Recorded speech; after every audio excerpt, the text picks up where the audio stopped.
আমরা এই পর্যায়ে হচ্ছে নোডজেস ব্যবহার করে একটি গ্রাফিক্যাল এনভায়রনমেন্ট তৈরি করে ফেলবো আর কি। আমরা একটি নোডজেস সার্ভার তৈরি করবো যেখানে গ্রাফিক্যালটা সাজিয়ে গুছিয়ে আমরা সেট আপ করে ফেলবো।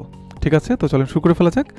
তো প্রথমত আমরা একটা কাজ করি, আমি আমার একটা প্রজেক্ট ফোল্ডার তৈরি করে নেই। আমাদের একটা ফোল্ডার তৈরি করে নিচ্ছি, নাম দিলাম হচ্ছে সাপোজ সার্ভার নাম দিলাম, কারণ আমি এই সার্ভারের সাথে গ্রাফিক্যালটাকে সেট আপ করবো আর কি। আমি নোডজেস সার্ভার বানাবো এবং সেই নোডজেস সার্ভারে আমি হচ্ছে গ্রাফিক্যালটাকে সেট আপ করবো আর কি। ওকে, তো এবার আসুন শুরু করা যাক। আমি তাহলে সার্ভারটাকে আমার ভিজুয়াল স্টুডিও কোড দিয়ে রান করি। আমরা ভিজুয়াল স্টুডিও কোড দিয়ে আমরা এটাকে রান করে ফেলতে পারলাম।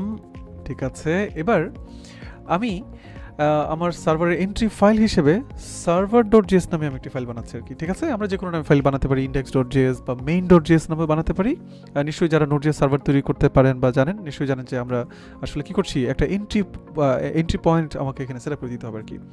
তো এবার আমি হচ্ছে আরেকটা কাজ করবো, সেটা হচ্ছে আমি npmটাকে ইনিশিয়ালাইজ করে নিব আর কি। npm init y, তাহলে আমার এখানে একটা প্যাকেজ.json ফাইল কিন্তু তৈরি হয়ে গেল, নিশ্চয়ই সবাই দেখতে পাচ্ছেন।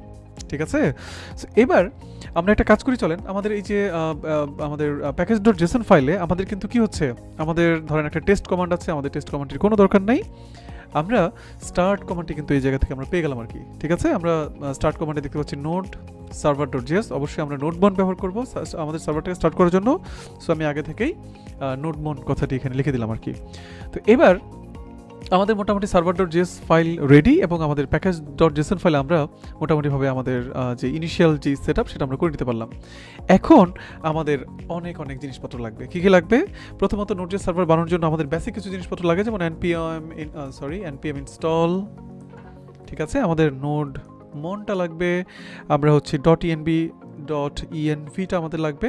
পাশাপাশি হচ্ছে আমাদের কালার্সটা খুব একটা জরুরি না, COLORS কালার্স প্যাকেজটা হচ্ছে কি, মানে আমার টার্মিনালটাকে একটু নিয়ে আমরা একটু রং করবো আর কি। হ্যাঁ, এই জন্য আমাদের কালার্স প্যাকেজটা আসলে আমরা চাইলে ইউজ করতে পারি। ওকে, এবার আমরা এন্টার দিলাম, তাহলে আমার এখন ডিপেন্ডেন্সিতে নোডমন.env এবং কালার্স প্যাকেজটি ইনস্টল হয়ে যাবে আর কি। তো দেখতে পাচ্ছি আমাদের সুন্দরভাবে ইনস্টল হয়ে গেছে। আমরা যদি একটু আবার প্যাকেজ.json ফাইলে ফিরে যাই, আমরা দেখতে পারবো যে আমাদের ডিপেন্ডেন্সিতে কালার্স.env এবং নোডমনকে আমরা দেখতে পাচ্ছি। আশা করছি খুব বেসিক সেটআপ, আমরা মানে আপনারা যারা জানেন, ঠিক আছে, মানে এই গ্রাফিক্যালের ভিডিওটি নিশ্চয়ই একেবারে বিগিনার যারা তাদের জন্য না, তাই না? আপনারা ইতিমধ্যে যারা আসলে রিয়েক্ট নিয়ে কাজ করেন এবং নোডজেস নিয়ে যারা কাজ করেছেন তাদের জন্য, ঠিক আছে। এবং আমাদের এই সম্পূর্ণ সিরিজে আমরা গ্রাফিক্যাল সার্ভার বানানো শিখবো, গ্রাফিক্যাল নিয়ে কীভাবে কাজ করা যায় সব কিছু শিখবো। এবং আমরা কিন্তু আমাদের প্রজেক্টে কিন্তু আমরা কী ব্যবহার করবো, আমরা রিয়েক্ট.js এবং নেক্সট.js কিন্তু আমরা আসলে ব্যবহার করবো আর কি। ঠিক আছে, তো এবার আসুন শুরু করে ফেলা যাক। আমি তাহলে আমার সার্ভারটা কিছু বেসিক জিনিসপত্র আমরা ইম্পোর্ট করে নিই। ও আরেকটা জিনিস হচ্ছে, আমরা কিন্তু অবশ্যই এখানে কি করব, আমাদের টাইপ কিন্তু আমরা আমরা মডিউলটা নিয়ে ইউজ করবো আমরা। ঠিক আছে, মানে ES6 এর যেই স্টাইলটা, সেই স্টাইলটা আমরা আসলে ব্যবহার করবো আর কি।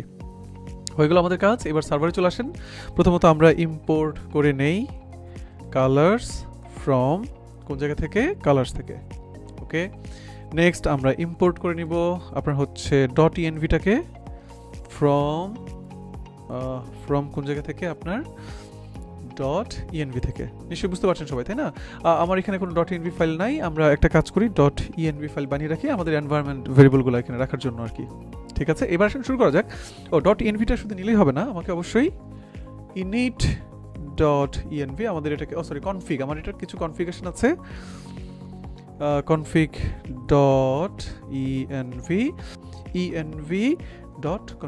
আমরা তো আমি আপাতত এটার কনফিগারেশনটাকে চেঞ্জ করছি না, এটার যে ডিফল্ট কনফিগারেশনটা আছে সেই ডিফল্ট কনফিগারেশনটা থাকলো, বাট এটা আমাকে এইভাবে বলে দিতে হবে, না হলে কিন্তু আমি এটা নিয়ে কাজ করতে পারবো না আর কি। ঠিক আছে, তো হয়ে গেল মোটামুটি আমাদের কাজ।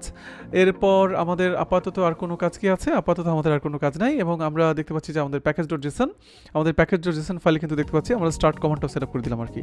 তো এই হচ্ছে মোটামুটি আমাদের অবস্থা। আমি আরেকটা ছোট্ট কাজ করি, চলেন আমি একটু দেখি, কনসোল লক করে দেখি তো আমাদের টার্মিনালটা ঠিক মতো, মানে আমার সব কিছু ঠিকঠাক অবস্থায় আছে কিনা। আমি দিলাম হচ্ছে হ্যালো গ্রাফকিউএল। ওকে, এবার আমি যদি একটু টার্মিনালে যাই, টার্মিনালে যাওয়ার পর যদি আমি npm start কমান্ডটা দেই, আমরা দেখতে পাচ্ছি কি, হ্যালো গ্রাফকিউএল, আমাদের সব কিছু ঠিক আছে, মানে আমার নোডজেস সার্ভারে এখন পর্যন্ত কোনো প্রবলেম তৈরি হয় নাই। ঠিক আছে, এবং আমরা নোটবনের মাধ্যমে কিন্তু খুব সুন্দরভাবেই আমরা আমাদের প্রজেক্টটাকে রান করে ফেলতে পারছি। তো এই পর্যায়ে আমরা খুব বেশি কিছু করলাম না আসলে। আমরা কি করেছি আমি একটু আপনাদেরকে রিক্যাপ করি যে আমরা সর্বপ্রথম আমাদের server.js ফাইলটি বানিয়েছি, তারপরে package.json ফাইলটাকে আমরা ইনিশিয়ালাইজ করেছি এবং সেখানে আমাদের স্টার্ট কমান্ড সেটআপ করেছি। ডিপেন্ডেন্সিতে আমরা colors package.env এবং নোটবন প্যাকেজটাকে আমরা ইনস্টল করেছি এবং ফাইনালি এগুলোকে ইম্পোর্ট করেছি। আমার .envটাকে কনফিগারেশন ফাইলটাকে আমরা রান করিয়েছি এবং ফাইনালি হচ্ছে কনসোল লগে আমরা জাস্ট একটা হ্যালো গ্রাফকিউএল এই কথাটি লিখেছি আর কি। এবং টার্মিনাল থেকে আমি কিন্তু আমার কি করতে পারছি, আমার এই সার্ভারটাকে নোটবনের মাধ্যমে কিন্তু আমি স্টার্ট করতে পারছি। That's it.